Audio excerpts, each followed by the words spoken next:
Virginia Larzalier, ambitious and manipulative. Very sexy, very seductive. Could get anything she wanted as far as a man. And the man she wanted was wealthy dentist Norman Larzalier. When he found Virginia, he thought, wow, I got the world by the tail. Their lives were good. Everything just seemed perfect. But that perfection concealed terrible secrets. A woman like Virginia is never satisfied with just getting away with something. They have to keep getting away with something bigger and bigger. She was doing just about everything wrong that she could think of. A shocking murder reveals incest, drugs, and insatiable greed next on Snout.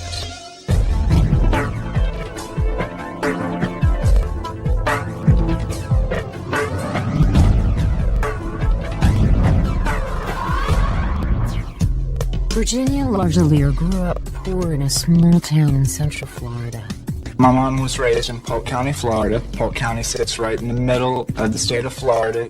It's a very rednecky, rural type of farming community almost. And from that social bracket, my mom escaped. Despite her humble beginnings, she was a driven young woman.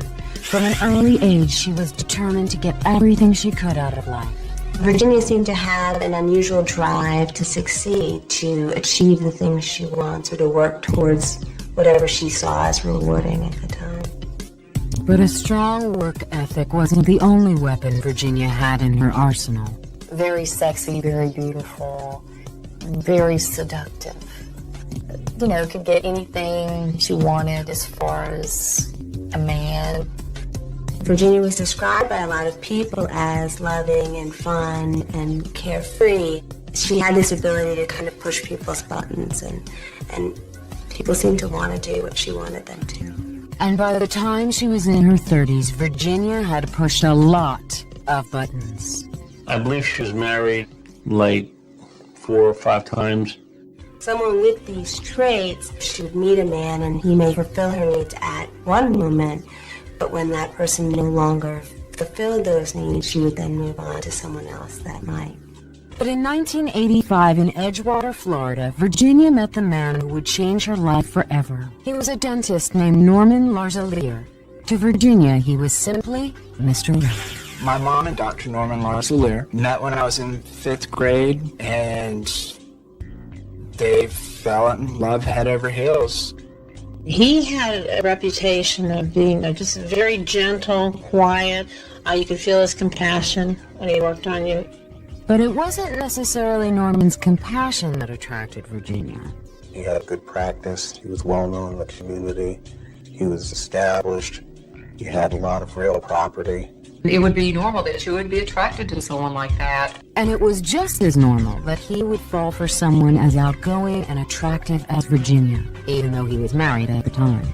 He was very taken with my mom's beauty. A lot of people thought my mom was absolutely gorgeous. And it was fate. And you can't fight fate. Dr. Norman Larzalier had to divorce his first wife.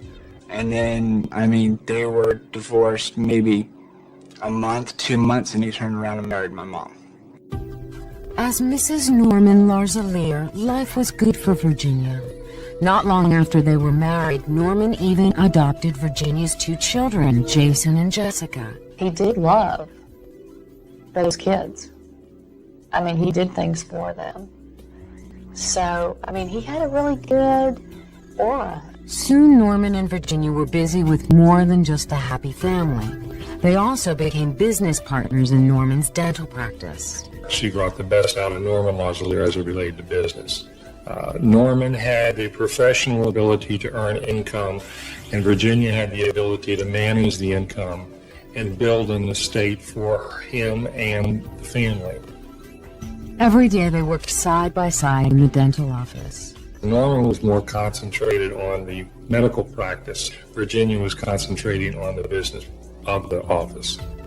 She was a people person, and people come into the dental office, and a lot of people have anxieties when they go to the dentist, and I know that she would help smooth that over. But working at the dental practice wasn't Virginia's only contribution to the Larzalier family. In the early years of the marriage, Virginia gave birth to 2 sons. By 1991, the growing family not only had a thriving new office, they also had a 2-story mansion in DeLand with a pool and tennis courts and a luxury vacation home on Amory Island. Expensive cars, boats, even a private plane. Virginia's quest to escape her humble beginnings had taken her farther than she had ever imagined. Virginia seemed to enjoy her job, her position, her money. She always dressed nice. I know that Virginia had the best of everything. You know, she even talked about her plastic surgeries that she'd had, and she wasn't, you know, shy about it. You know, her clothing and jewelry was, you know, the finest. After years of loving him and leaving him, Virginia had finally settled down.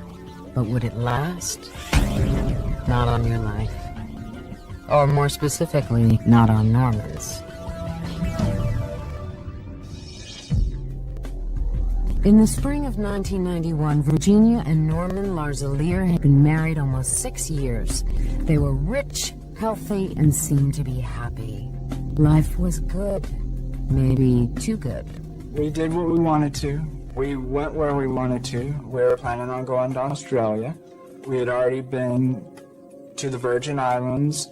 We were going to places like Circus World, Disney World. We were being a family. Everything just seemed perfect. But all that changed one sunny lunch hour at Norman's dental office. It was exactly 1 p.m. on March 8th, 1991. Norman Larzalier is in his office, and his wife is in the back room doing some paperwork. There's a few footsteps. It's pretty quiet, and the shot rings out. Hysterical, Virginia called 911.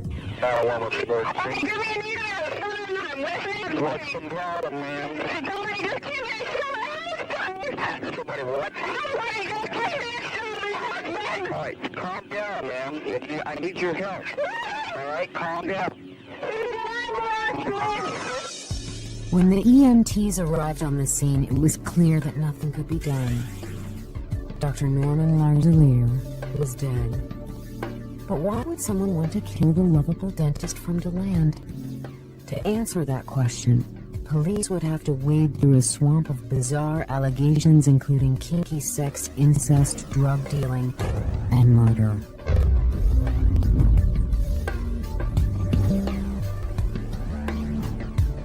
As paramedics removed Norman's body from the office, the widow Larzalier tearfully told police that Norman had no enemies, but that there was quite a bit of gold and Valium in the office safe. Plenty of reason to attract a burglar. Virginia said the safe contained gold coins, some of her personal jewelry, and signed prescription slips for drugs. We started looking at it more, maybe it was a robbery. And Dr. Larzalier maybe tried to stop him or recognize the person. And that's why he was dead. But when the cops interviewed the office staff, they all claimed that nothing was missing. That's when things started to get weird. The dental hygienist who witnessed the shooting insisted that even though the gunman was completely masked and gloved, she recognized him. She claimed he was Virginia's son, Jason. Emma said it looked just like Jason. She goes, I've known Jason since he was a little boy and watched him grow up. In addition, a patient waiting to see the doctor swore that Norman called out Jason's name before he died. But when police asked Virginia to describe the man who shot her husband, she couldn't seem to make up her mind. First he was short, then he was tall, and he was Latin. You know, he had a ponytail. Constantly changed. You know, honestly, at one point I expected to say I was the Kool-Aid Man. If the shooter was Jason, then perhaps Virginia was covering for him. But why would Jason kill Dr. Larzalier in the first place? As they would soon discover, the Larzalier family was very complicated. And according to Jason, he was nowhere near the dental office when his father was murdered. I was in Orlando, shopping at the mall. I mean, that day I was in the mall. Police officially began the investigation by looking into the Larzalier dental practice. It became apparent that there was more going on there than filling cavities and cleaning teeth. Virginia billed patients that never came in for dental work. She falsified records and charged for dental work that was never done. She wrote prescriptions and got drugs and sold drugs. She and Jason sold the drugs. She was doing just about everything wrong that she could think of. And the more she got away with, the bolder she seemed to get. As part of the investigation, police unearthed Virginia's sexual history, a string of conquests that had not ended at the altar with Norman. Through the investigation, we found she was just the type of woman that had to have different men. We hear about men who do this to women, but women who do it to men usually have a sense that they want power, and that's probably the way she wanted to see herself, as somebody powerful, as somebody who had status. Between the affairs and drug dealing, the cops began to wonder where Virginia would stop. A woman like Virginia is never satisfied with just getting away with something. They have to keep getting away with something bigger and bigger, and there's no telling how far someone like that could go. But would she go all the way to murder? When the cops discovered that Virginia had taken out over $2 million in life insurance on her husband, they began to suspect the answer might be yes.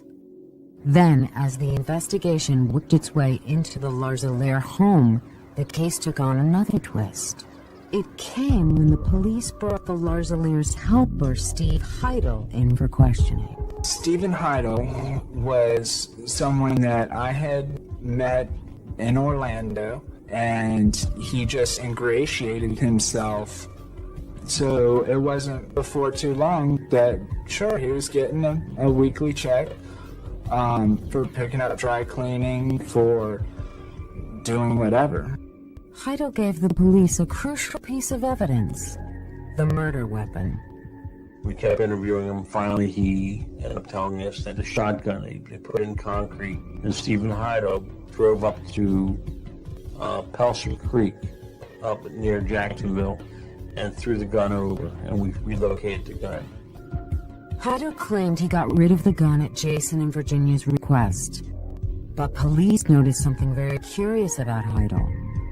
He was the exact same size as Jason. Same build, same height, same stature, same everything.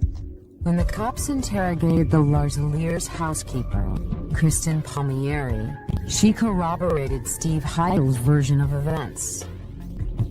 Faced with the threat of being arrested for murder, the two cut a deal with prosecutors. They had guilty knowledge. They were the lesser of all evils.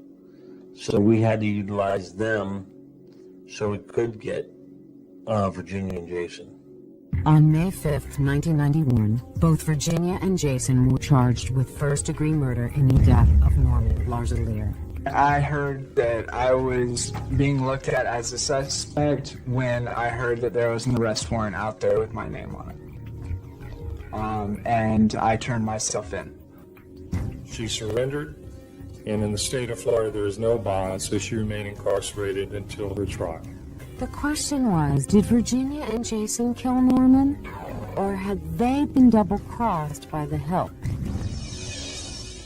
Charged with murder one, Virginia Gail Larzalier and her son Jason sat in the Volusia County Jail awaiting trial. They took her out of BMWs, Mercedes, an estate home, and a very prosperous career, and put her in an 8x10 cell. I don't think she liked the fact that she had to wear the prison clothes. From day one, Virginia was confident she and Jason would beat the rap. She hired a big-ticket lawyer to plead her case, a case that would be centered on Steve Heidel. There's no dispute in my mind that the police evidence will affirm who burglarized the business of Norman Larzalier, and in the process of it, took the life of Norman Larzalier. That is Stephen Heidel. Mother and son would be tried separately. Virginia went first. On February 3, 1992, Virginia stood alone to face the capital charge of murdering her husband. If convicted, she could get the death penalty. Despite the high stakes, Virginia appeared confident, even arrogant, as she sat at the defense table. Virginia at the trial was really cool as a cucumber. No remorse. Didn't see any tears shed. Just seemed to be in pretty much control of herself. The prosecution lost no time in laying out its case. Norman Larzalier's murder was a cold and calculated scheme by Virginia to collect millions in insurance money. My understanding is that there were about $2.5 million in policies taken out on him without his knowledge. The state kicked off their case by introducing evidence of Virginia's numerous affairs. The defense successfully countered with proof that Norman not only knew about his wife's lovers, but accepted them. My mother and father's relationship was very open. They had one couple that I know that they flew around with, and they flew and swung. I mean, that's what they did. Our position was that at each time we could show something that didn't fit or wasn't true, that's what we would do. So basically it was an attack on the evidence, showing that that evidence didn't necessarily prove what the state would argue that it would prove. But the prosecution pressed on. Each allegation was more sensational than the last, until finally they got to one that shook the entire courtroom. One of the things that the state attempted to show during the course of the trial was that there was a sexual relationship that existed between Jason and Virginia. My mother and I, we have a close relationship, and people have thought it was unnaturally close. I've described an inner circle of love before, and I mean, lots of people have said derogatory things about my mom, but I could never see it or feel it because just always been on that inner circle of love. Jason took the role of the head of the household in the home, and was seen very close to his mom, kissing her in such a way that a son would not kiss a mother. It just wasn't natural.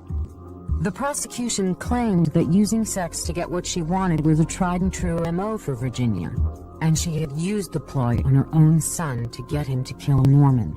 He's right there in the house. She can control him emotionally and perhaps even sexually to do her bidding. Many times women will use sons in particular to carry out aggressive acts. To put the finishing touch on their list of deviant behaviors, the prosecution called Steve Heidel to the stand. Probably the most damaging testimony against Virginia Larzalier came from this young man, Stephen Heidel. Backed by Kristen Palmieri, Steve described how Virginia told him to get rid of the murder weapon. Virginia gave them some uric acid to wipe the guns down so there would be no fingerprints. And Heidel found a plastic container of some sort, and they put the shotgun and the pistol in there and covered it up with cement and threw the block of cement under the water. To back up their case, the prosecution brought in the block of cement they'd recovered and the X-ray that revealed its contents. But in cross-examination, the defense portrayed Steve and Kristen as nothing more than opportunistic con artists who changed their story every time they told it. Kristen Palmieri and Stephen Heidel both gave, I believe, a total of 6 depositions. And in those 6 different depositions, their stories changed. His whole life was geared towards taking advantage of other people. He would target rich people. He was under investigation for bank fraud. According to the defense, Norman's murder was for profit, but Steve Heidel was the one who benefited. He tried to blackmail the Larzaliers. He tried to sell his story to the authorities. He tried to sell his story to national TV. And in the end, Heidel capitalized on every avenue of Norman Lauzilier's death. But whatever their role in the murder of Norman Lauzilier, Steve and Kristen were protected by the immunity they received in return for their testimony. Closing arguments were made on February 24th, 1992, and after 6 hours of deliberation, the jury returned. Looking as cocky as ever, Virginia stood to receive the verdict. We, the jury, find the defendant guilty of murder in the first degree as charged in the indictment. So say we all, Daytona Beach, Florida, dated this 24th day of February 1992. I was in Volusia County Branch Jail awaiting my own trial when on West TV2 Daytona, flashing across the screen at the bottom, Virginia Lauzilier has just been found guilty. I'll always remember that. It was perhaps Virginia's arrogance and belief that she could control and manipulate these people that ultimately brought her down. On March 14th, 1992, by a narrow vote of 5-7, Virginia Gail Lauzilier was sentenced to death for the murder of her husband. Typically, women will be sobbing and feeling sorry for themselves, but what the jury saw was this haughty, arrogant attitude like, you know, I got one over on you and I'm going to get away with it again. And I think that's the ultimate thing that really got her the death sentence. But in a separate criminal trial 7 months later, Jason Lauzilier was acquitted of all charges. His attorney was able to create enough reasonable doubt in the minds of the jury. We, the jury, find the defendant not guilty.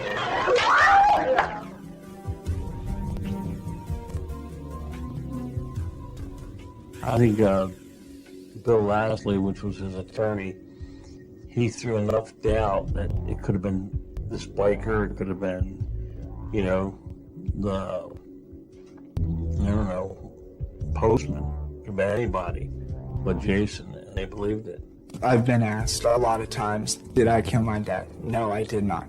Was I in Edgewater the day of March 8th, 1991? No, I was not. Despite her son's acquittal, Virginia Lauzilier still sits on death row awaiting execution by the state of Florida. To her supporters, Virginia's conviction is a shocking injustice. To others, it begs an even more shocking question.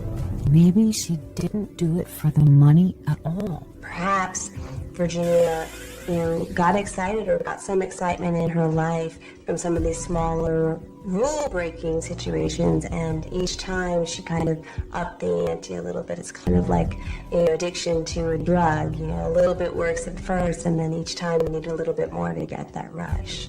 The ultimate rush might be murder.